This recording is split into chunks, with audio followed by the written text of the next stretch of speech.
Hello, everyone, and welcome to another edition of the Cerebral Smack Talk live on YouTube.com. It is indeed good old MF Michael Fletcher coming back after the little sabbatical from last night. Unfortunately, I was not on Monday night on the Ridiculously Raw or the Monday Night Raw recap.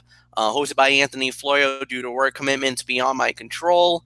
And according to Anthony and to quite a few people that I heard today, I didn't really miss much last night on Monday Night Raw, so I'm so glad about that. Well, as a SmackDown guy, I'm glad about that because that opens the door again for SmackDown Live to deliver. But this time around, we're in a IWC graveyard, Corpus Christi, Texas.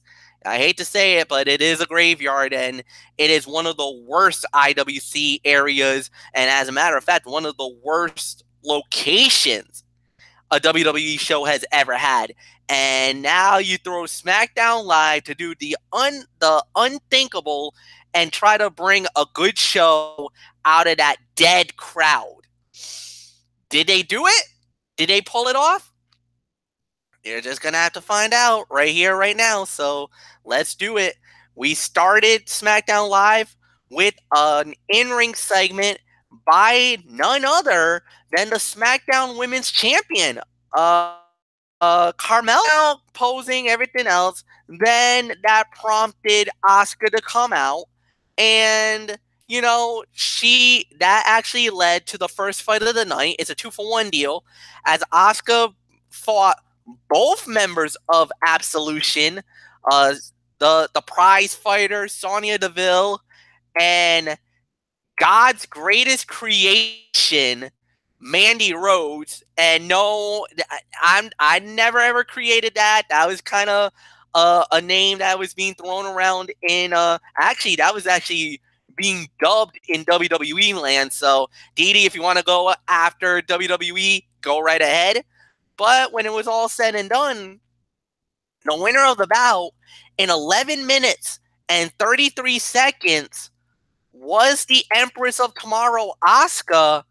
And after that, basically it was a little mini beatdown segment as Carmella got a little bit of an upper hand on the challenger for the SmackDown Women's title, as she basically clobbers her with the belt and then a super kick to the face. So, all right. So I'm going to say this. Pleasant surprise. I thought the fight was a little better than I expected. It got more time than I even thought it would. The promo segment itself at the beginning of the show, not bad, pretty good. I mean, I think it's what you expect by Carmella at this point.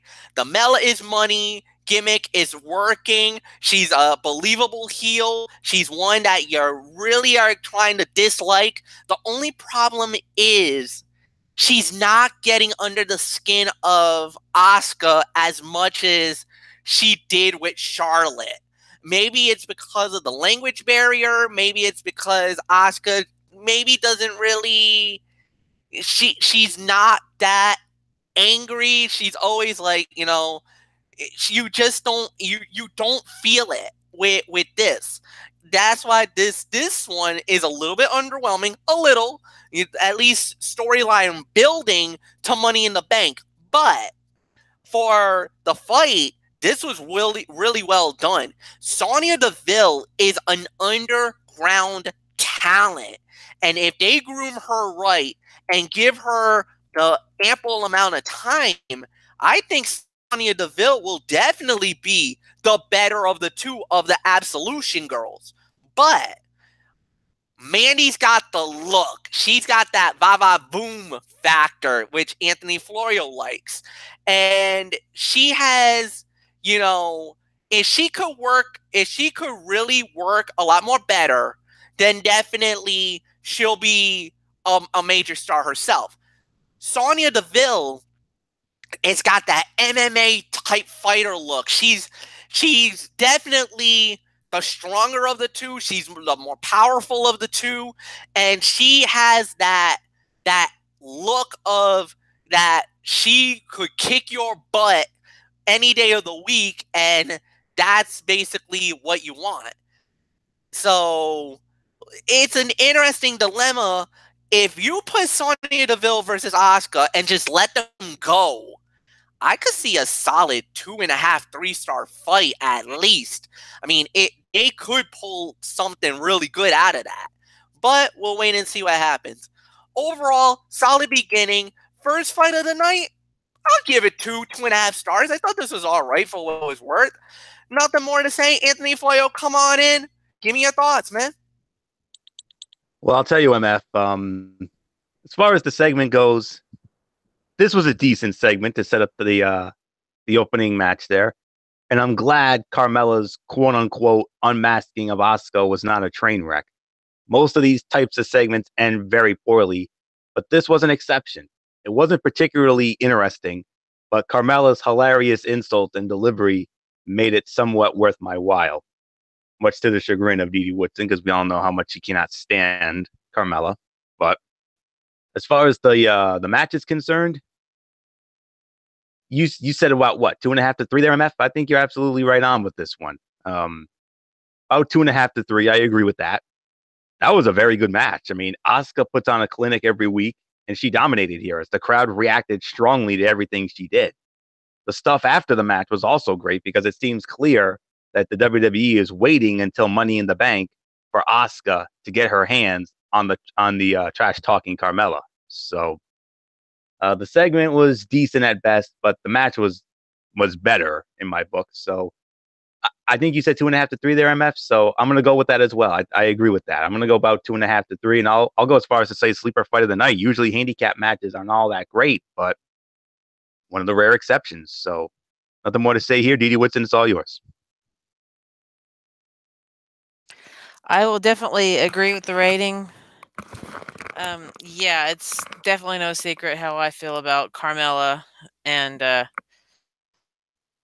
seeing her moonwalk on the announce table pretty much kind of irked me there a little bit because here she is, she's showing off and everything. Yeah, she's a women's champion, but damn, I'd love to see Asuka take that off of her so much.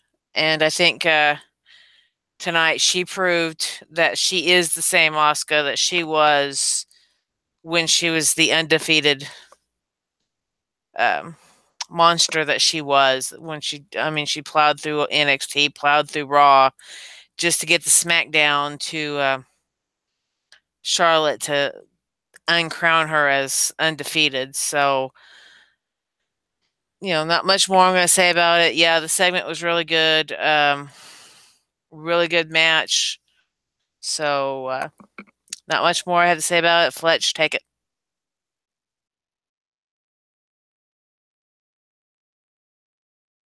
All right, guys, and we're going to move on to the next thing of the show here. And this was a one-on-one match. Well, actually, no. Okay, I'm going to open this for interpretation. If you guys want to call cutout, more than welcome to do that. Luke Harper versus Carl Anderson. Carl Anderson wins the match in 3 minutes and 5 seconds. Cutout, guys? Yes? No? Yes. Yes? I guess Anthony will probably follow suit. All right.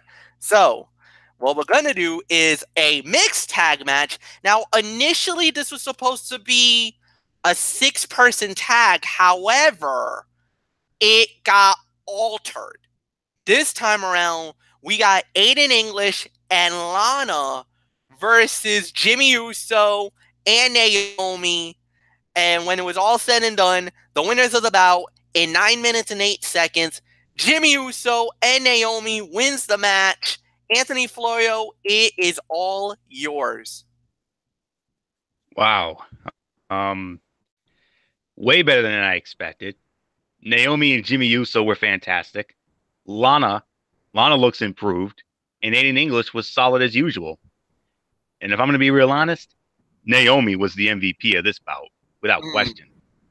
I'm going to say maybe second best fight of the night on this. I'm going to go about 3 to 3.25 on that. So it was never going to be a 6-person mixed tag. They initially announced that it was going to be Jimmy Uso and Naomi against Aiden English and Lana, which made no sense. But then again, when you get to the main event, well, you'll understand why. So, actually, I think second best fight tonight might be putting it a little, might be a little forward there. It's another one of the fights of the night for sure. I mean, we had 4 quality matches, and this was another one of those 4. We already talked about the first one, that handicap match, but this to me, another one of those fights of the night. Absolutely. Like I said, I'm going about 3, maybe 3.25 at the absolute best on this. So way better than I expected. And Naomi, you shined in this match, darling, and you understand, and you got to wonder why I've been so high on Naomi for the last 4 years. I love her athleticism. She is just incredible. She's just so fun to watch. So, nothing more to say on that. So, Didi, what's in your thoughts? I definitely agree with the rating. This was a very, very good match, especially seeing the married couple working together against, I guess you can say, the married woman and the valet of Rusev. So, or the wife and valet of Rusev. Naomi definitely was the shining star, especially the way she went after English just as much as she went after Lana.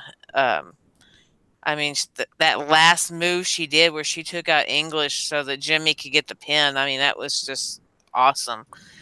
So, not much more I have to say about it. I mean, the ladies are shining tonight, so that's good.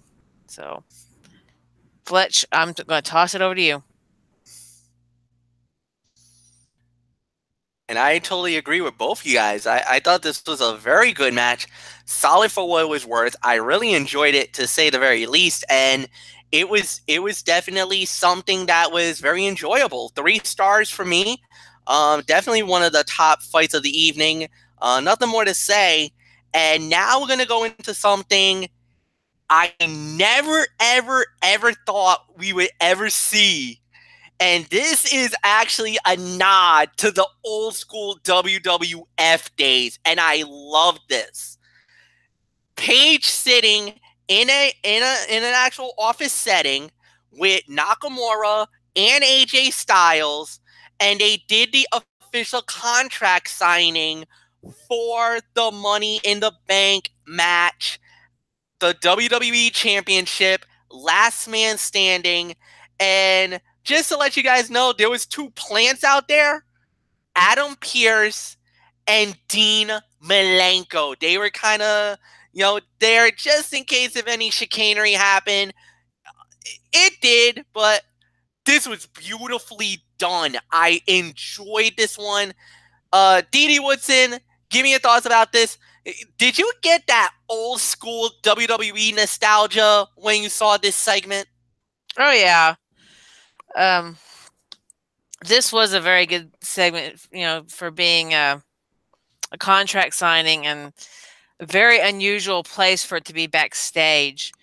But yeah, I did, and I really do like the way Paige was running this. I mean, it was very, very different compared to what we usually see, especially the one we saw just recently with Stephanie McMahon. We've seen several where we've had Kurt Angle doing it, or Daniel Bryan, or Shane McMahon. This one was very, very different, and I like the way it was handled. AJ started out very, very focused, very, mature about it, just like a champion should be. And then you get Nakamura playing his little mind games again, the pin out of ink, the other pin that AJ just used broken, and, just enough to set Styles off for that giant smack across the face. Just for him to be escorted out. I mean, that was just, it was classic. And then Nakamura signing it and repeating that it's a last man standing, and seeing Paige's face. Oh, that was classic. I really enjoyed the segment. this was one of the best contract signings I think I've seen in a long time. So, not much more I'm going to say about it. I toss it to you. They put the Monkeys writers away for this one. This was classic old school World Wrestling Federation style contract signing. And I hope they do this more often. This was a nostalgia feel, and this was brilliantly done by SmackDown Live. And for me, as a SmackDown fan, I was absolutely thrilled, and now I'm even more excited for the WWE title fight in the Last Man Standing, because they really didn't have to do anything much with this. They didn't do the obligatory throwing of the table or something like. No, they let it in a nice setting. They let the two people do what they needed it to do. And Nakamura, being that awesome heel that he's been, this has been one of the best things that has ever happened to Shinsuke Nakamura. Turning him heel and just letting him cut him loose and doing what he's been doing, being that really sneaky, evil, cheap shot artist that's beautiful. Plus, getting under the skin of AJ Styles. AJ's mentality is that now he wants his hands on Nakamura. He's going to do whatever it takes. That might open up for a mistake that could cost them the WWE Championship. What is happening is amazing, and I loved Paige's emphasis. There will be a winner. She's already made it clear. She's not messing around. She wants a winner in this situation. She wants it covered once and for all, done and over with. I think we got a very good scenario here that this is setting up to be a very epic match, and maybe one that is worthy enough of the great matches in the past. And let me tell you, they've been getting better. The first fight at WrestleMania didn't really deliver. The next fight around wasn't as great, but then they had the Backlash, and it looked like they finally turned the corner. I'm posing and I'm hoping that we get the ultimate payoff at Money in the Bank in just a few weeks, because, ladies and gentlemen, it went there. It is personal, and I am buying it. Shut up. Take my money.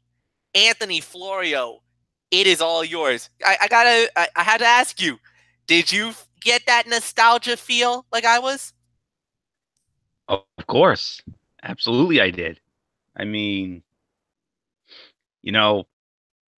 I remember two back in the day that I remember. One was Hulk Hogan and Andre the Giant when they signed the contract for their historic WrestleMania 3 bout. And the other that I remembered seeing was the one where Hulk Hogan and the Ultimate Warrior made the Ultimate Challenge official. And I'm sure MF and DD have seen one or both of those themselves, but those were the two that stood out to me when it comes to old school contract signings. But initially, I was perplexed as to why Nakamura and Styles had the contract signing backstage. But by the end of the segment, it all made sense. This contract signing was low key, but highly effective, with both men playing their roles absolutely perfectly, even though I think, both men were great. But I thought there was something about Shinsuke that I thought was just a smidgen better than AJ, even though AJ was great too. But Shinsuke with that underhanded heel tactic, I mean, absolutely loved it. So, I mean, you guys said it all. So, it may have been a backstage segment, but for me, this was the segment of the night, hands down. So, nothing more to say except MF. Oh, our next match, and oh boy, this is a Tony and this is a Hitman and MF special right here. This was one of the highly anticipated fights of the evening that's going down right now. Becky Lynch, my girl, goes up against Anthony's own Charlotte Flair, one-on-one match. When it was all said and done, the winner of the bout at 9 minutes and 49 seconds. Score one for good old MF. Becky Lynch wins it with the disarmer, making Charlotte Flair tap out. Solid match. Well done by both ladies, and I gotta say it. Anytime the four horsewomen get in battle when they're going one on one, you know you're gonna get something at least good. You hope to get something really good. This was really a special fight because of the fact that both wanted this. It was both, and it was a back and forth match, and you could tell they were really going for it this time around. It wasn't like, it was a little bit of a face versus face, and the respect and the admiration, and this was a solid match, and it came off so good. And after this fight was over, I was nodding my head, yes, yes, yes. Another solid to a very good battle. Not the fight of the night, not by any stretch of the imagination. However, we could probably say another 3-star fight. This was a very well done. I kind of feel like Becky deserves the victory here because of the fact I think Becky needs it more than Charlotte. Becky needed this win more than Charlotte Flair. Even though it's about Money in the Bank and you want momentum, Becky needs something to at least get her on the right track, I think is the best way to say it. Where Charlotte's already established. She beat Asuka's streak at WrestleMania. She's a 4-time women's champion. She is, without a doubt, the face of the women's division on SmackDown Live. There's no doubt about that. She's the queen of SmackDown Live. Becky Lynch, on the other hand, she started out as the first ever SmackDown Women's Champion, but after that, she really kind of been lost in the shuffle. She really hasn't been really a major player since.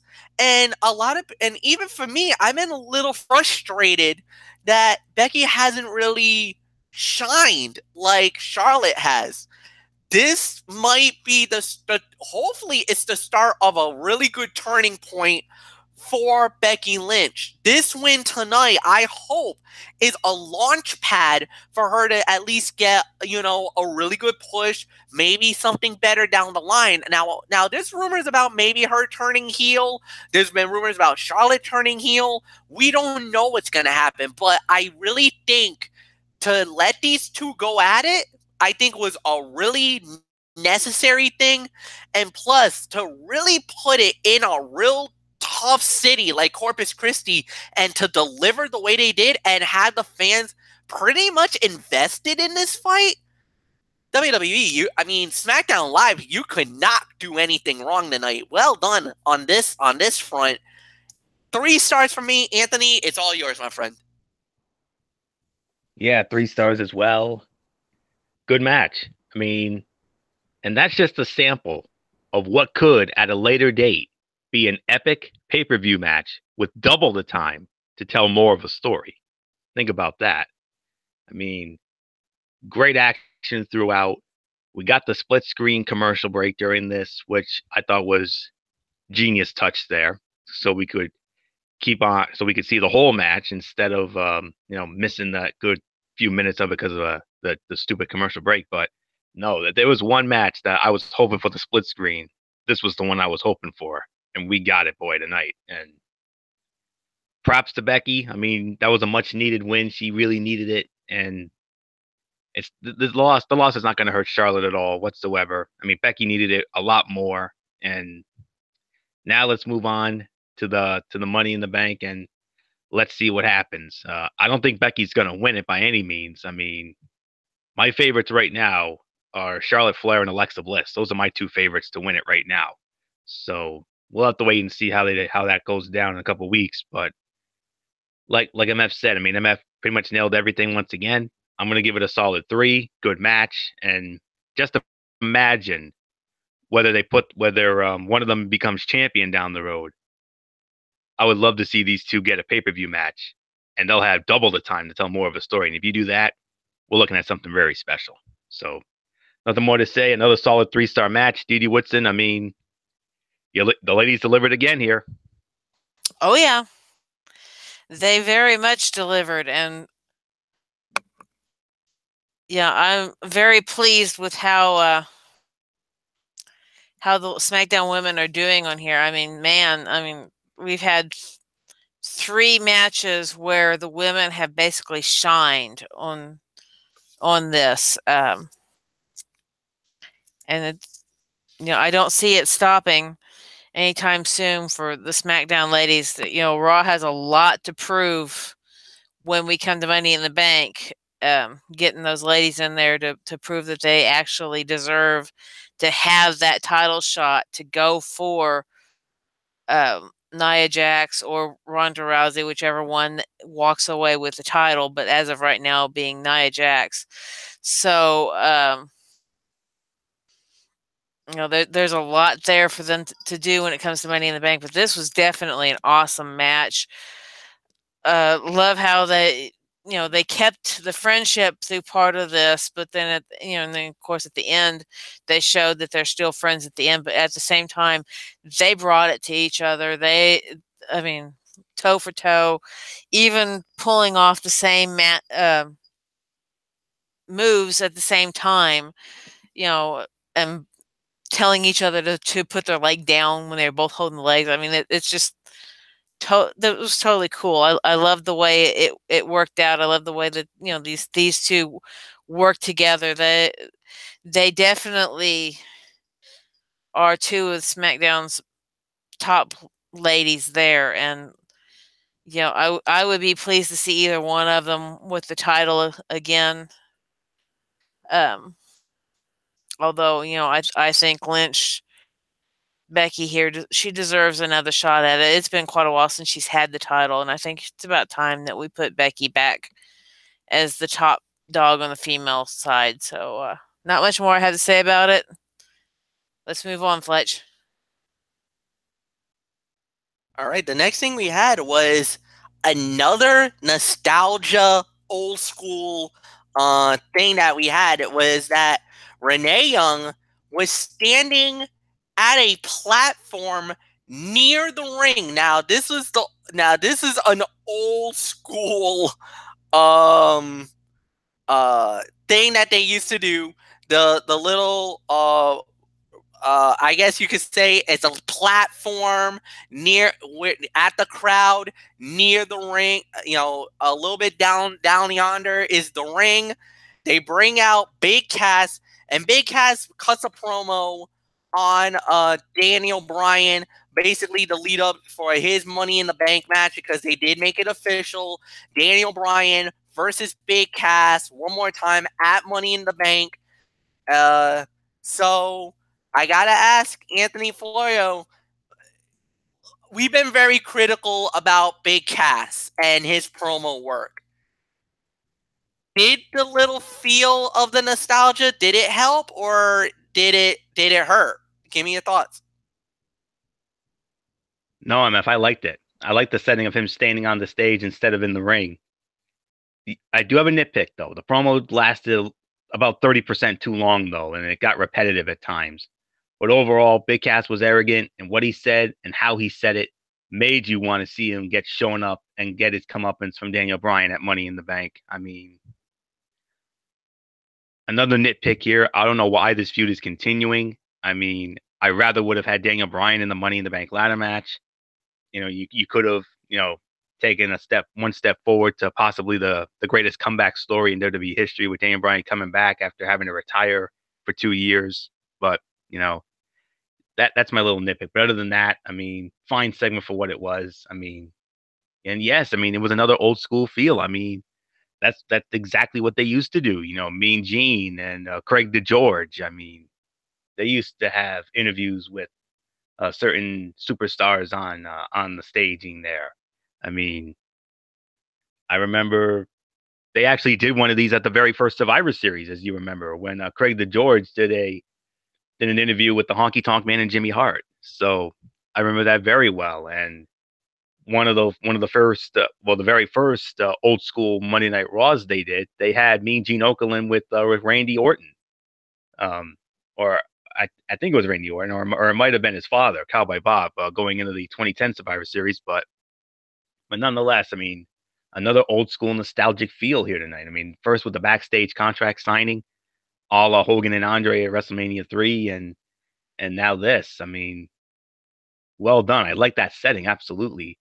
But the promo lasted a little too long for my taste and got repetitive. But overall, Cass continuing that arrogant heel side, and as a Daniel Bryan fan myself, I'm hopeful that he'll get his comeuppance once again in Chicago. I mean, I think that Chicago crowd will poo-poo all over him, and they're gonna pop big for Daniel Bryan. So there's no doubt about that. So I can't give it the segment of the night though. That was easily the backstage contract segment. So really nothing more to say. Didi, what's in your thoughts? I do like the setting for the Big Cass interview. Very different. It having it always in the ring, either as a standalone segment or after a match or before a match, that gets old after a while. This was fresh. This was new. This was something, totally different we haven't seen in years. And, quite frankly, I enjoyed that part of it. I do agree with Florio. I am kind of getting tired of the Big Cass and Daniel Bryan thing. Hopefully this is the last time we see them. Because it is time to move on. I mean, the main reason Miz was moved over here was because they wanted Daniel Bryan and Miz. So let's get to that. I mean, let's get to something more relevant than just Big Cass throwing a fit and basically using Daniel Bryan to replace what they were going to do with him and Enzo. So, let's get this stupid storyline over with. Let's get Big Cass to shut his mouth because I'm not impressed with his mic skills or anything. So let's get this over with. Let's move on, and I'm going to toss it to you, Fletch.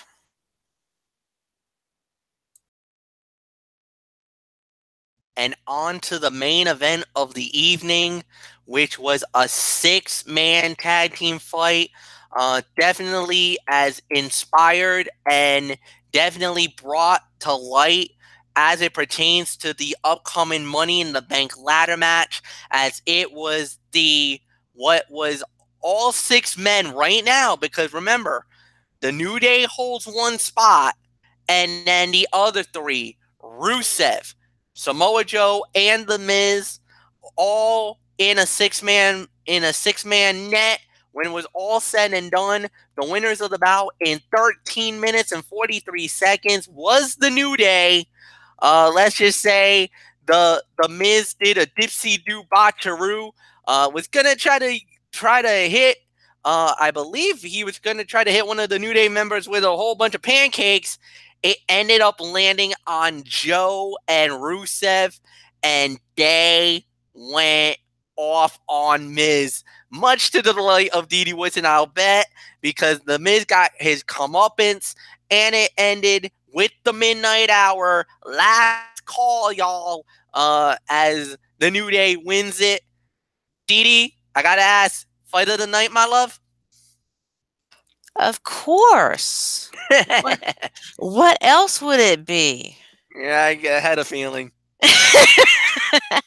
Well, everybody, I'm sure, also knows that Miz is another one of these people that I am not super crazy about. I don't care if he's from Ohio or not. I'm not originally from Ohio, so I can pretty much dose on him all I want. And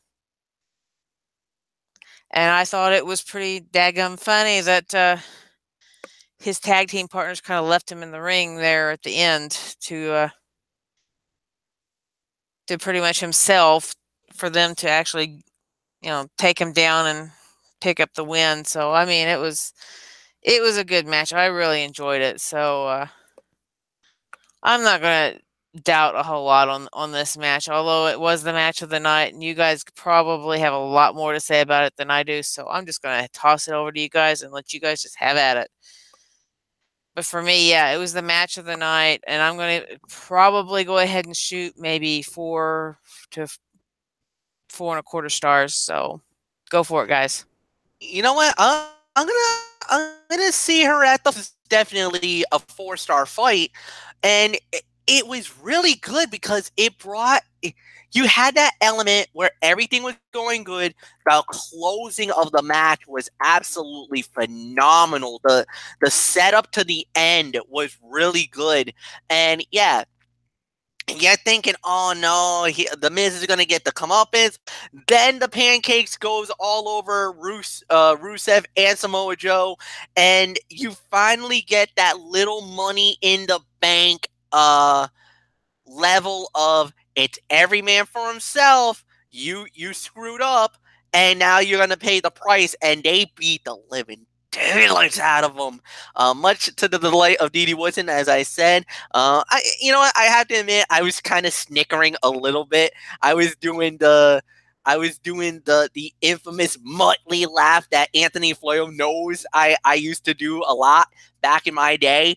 Yeah, so unfortunately, he was definitely doing the Muttley, but he was doing the shut up, Dick Dastardly. Well, there's nothing more to say. So, Anthony Florio, 4 stars. It's all yours, bro. Oh my goodness, how in the world am I gonna follow that? I don't even know how. I don't even know how I can try. But with all due respect, MF, it wasn't really a Muttley laugh that you used to do. You used to do the Ernie giggle. That's what that more is. You're better at the Ernie giggle from Sesame Street, and also there's another laugh that you used to do in our early days that I used to call your infamous ooping laugh. I mean, I would have had you maybe do that, and I would have been like, and I probably would have gone into my vintage Jesse mode on that one, but nonetheless, fight of the night, absolutely 3.5 to 4 stars. Another wildly entertaining match featuring the Miz and the New Day. Yes, the pancakes played into the ending there, lots and lots of them, but nonetheless, I mean, this was just as good as the match we had last week with New Day against Miz in the Bar. I mean, that was another very amazing match as well. I mean, it was just as incredible. I mean, the athleticism in this match, the spots in this match. I mean, Tope con Hilos and Tope Suicidas and so many other things. I only wish Bullock was around because we would have had a lot of fun with this if we had had a SmackDown chat tonight, but we didn't. But it is what it is. So, but nonetheless, the fight of the night, another wildly entertaining match with the Miz and the New Day. I mean, everything these guys have been touching lately has been turning into gold. So imagine what Money in the Bank's going to do. So nothing more to say here. Let's just get to our overall review, MF.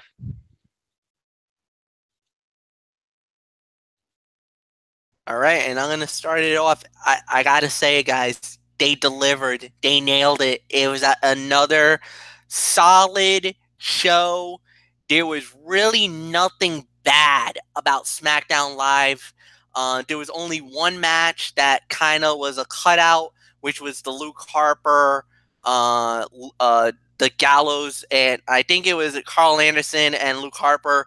That was the only fight that was like the ultimate cutout. But everything else, from the Carmella segment with Asuka to the Asuka fight with Absolution, then you had then we had Naomi and Jimmy Uso versus Lana and Aiden English, and how that match delivered. The epicness of the contract signing for the Money in the Bank WWE title fight, that was great. The main event was great. Charlotte and Becky Lynch delivered. And then, yeah, the Big Cass interview, not the greatest thing, but it was solid enough, and it gave us a little bit of the old school nostalgia feel. When it's all said and done, 8.5 out of 10 for me. This was a tremendous SmackDown Live. They nail it again, and they're getting better and better and better by the week. They are getting stronger by the week. Fox, you are in for a treat, because if they keep doing this, you are going to have ratings gold in 2019 in October when this comes to your network, guys. I hope you guys are watching, because right now they are providing the best professional wrestling right now. We already got one match already set up for next week. Sin Cara one-on-one with Andrade Sin Almas. That has the makings to be a decent fight. Andrade, you've seen him get a couple of guys, jobbers, whatnot. Now they're gonna give him a low card guy. They're gonna build him up. They're gonna work him up, work his way up to what a lot of people are talking about, possibly a U.S. title fight with him and Jeff Hardy. As a matter of fact, the rumors are swirling that we might see that fight at the Barclays in SummerSlam this August. So stay tuned, folks. That might happen. So what we're going to see at that point? Well, we'll see. But one thing's for sure, WWE or SmackDown Live right now, they cannot do anything wrong right now. Of course, there's a couple of nitpicks that I would like to see them tighten up a little bit. It's not perfect, but there is some areas where they can improve on. We always could improve on everything. This is what even my guy in the where I work, because I work at Walmart, this is what they called areas of opportunity. This is just a couple of nitpicks that we like to do. This is areas of opportunities we would like to see that would make it a well-oiled machine, because right now it's good, but to take the next level, there's a couple of here and there things that needs to be refined, needs to be done, to be refreshed. Once you get that, then we can give you the 10 out of 10. But right now, I'm telling you, for the last couple of weeks, SmackDown Live has been definitely flirting with 10 territory. Last week got a 9. This time, a little step back, but the quality of the show is evident. And that's what makes the show really good. The quality is very sharp, very refined. You just got to fix a couple of here and there areas, and you guys got yourself some gold on your hands. So 8.5 out of 10 for me. Anthony Florio, it is all yours. 8 to 8.5. I agree with the rating without a doubt. I mean, as I said last night on Ridiculously Raw, SmackDown Live is in the penthouse. Monday Night Raw is clearly in the outhouse. That's all there is to say on that. I mean, because Monday Night Raw for the last 3 weeks has been pure garbage, whereas SmackDown Live has been killing it each and every week. I mean, Raw hasn't had a decent show since the show in England on May 14th, and that was a tape show, for goodness sakes. I mean, but everything on this was great. I mean, the only nitpicks were, Anderson and Harper. That was the only real downside here.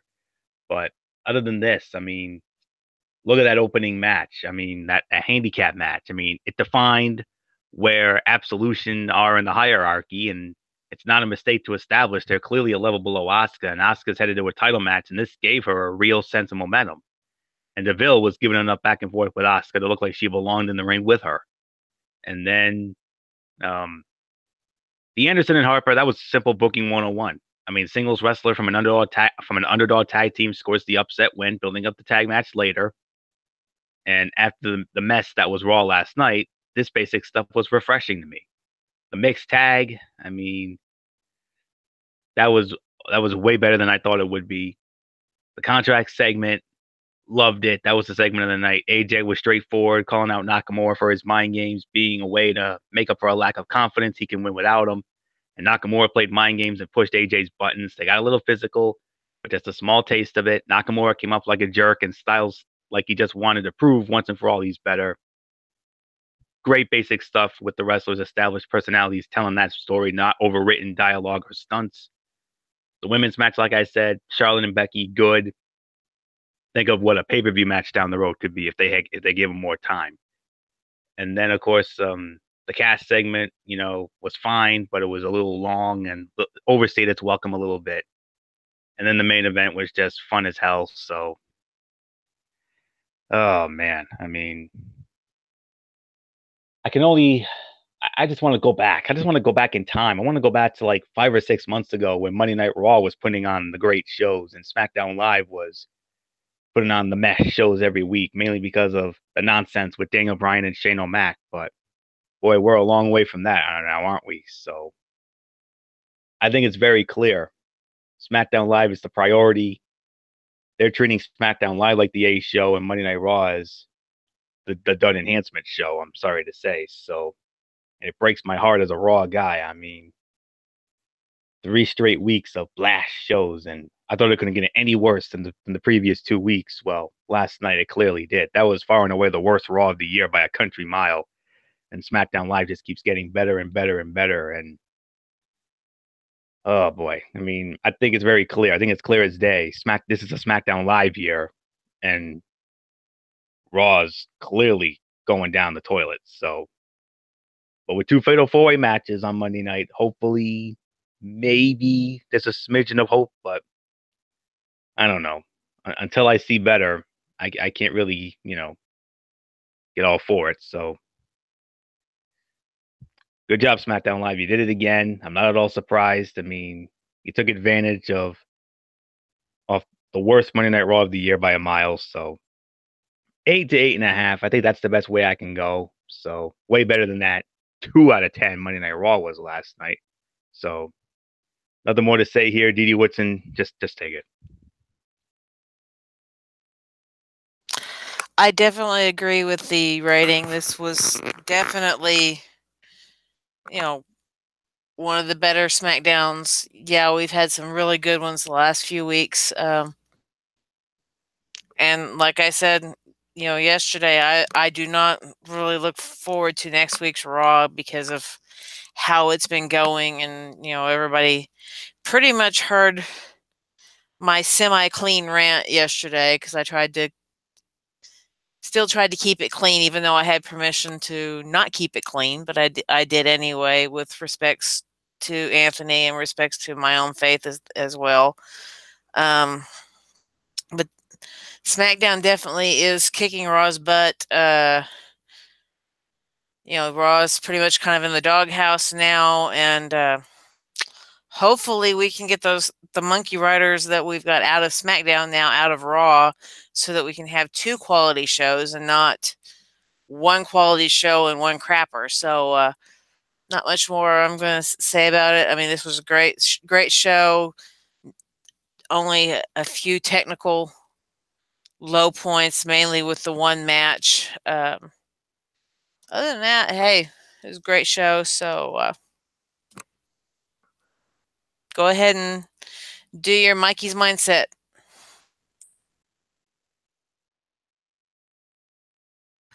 Well, with everything that's been going on in the last few days, I actually don't have a Mikey's Mindset. So, unfortunately, this week we got nothing to go. So, we're just going to call it a night here. Anthony Floyd will come on in with some very big news for the next Strictly Sports on Friday. This is one of the this is one I wait for every 4 years. There's nothing more to say on that, MF. I mean, you almost basically gave it away, but we'll park it right here. Friday night, 10:30 on the Tone 25. Hopefully, I'll be able to do it from my end on my traditional device. Strictly Sports, one of our big shows of the year. This is the first time we've ever done this in the history of our show. We're going to have a 2018 FIFA World Cup preview edition of Strictly Sports. And if that wasn't big enough, Derek Ferreira is going to be joining us as well. I'm going to be the moderator. MF and Derek, they're going to do their thing. I don't think Bullock's going to be on because, He does watch it, but I don't think he's as into it as MF and Derek are, because they are our port authorities on all things World Cup soccer. So yeah, Friday night at 10:30, myself, MF, Derek Pereira, World Cup preview edition. I'm just gonna be the moderator. I'm just gonna set it up for MF and Derek, and MF, I'm just gonna let you and Derek run with it. So you guys have a lot to say about every group, especially the group of death. Who you think's gonna ultimately win it all next month? So FIFA World Cup preview edition of 50 Sports, Friday night, 10:30 to Zone 25 at YouTube.com. Be there. It'll be a big show. Myself, MF, and Derek's gonna be great. Can't wait. The EP triad back together. It's gonna be a lot of fun. So a little more to say, MF.